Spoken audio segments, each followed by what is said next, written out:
Сәлем достар, бүгін біз бетіңізді жаңартатын жалбыз маскасын жасаймыз. 10-15 жалбыз жапырағына 150 мг су құйып, 5-6 минут қайнатасыз. Дайын болған тұнбаны суытып, сүзіп алыңыз. Жалбыз тұнбасы беттің түсін жақсартады, кеңейтілген тері тесігін тарылтады және кетіреді.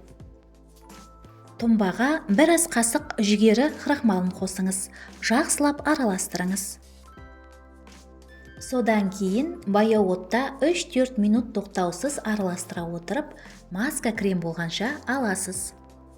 Маска терінің кез келген түріне жарамды. Егер теріңіз құрғақ болса, кокос майынан 6-7 тамшы қосыңыз. Масканы жылы күйінде қолдансаңыз болады. Масканы таза теріге, бет, мойын, декольтеге жақсаңыз болады. Содан кейін салқын сумен шайып, ылғалдандырғыш крем жағыңыз.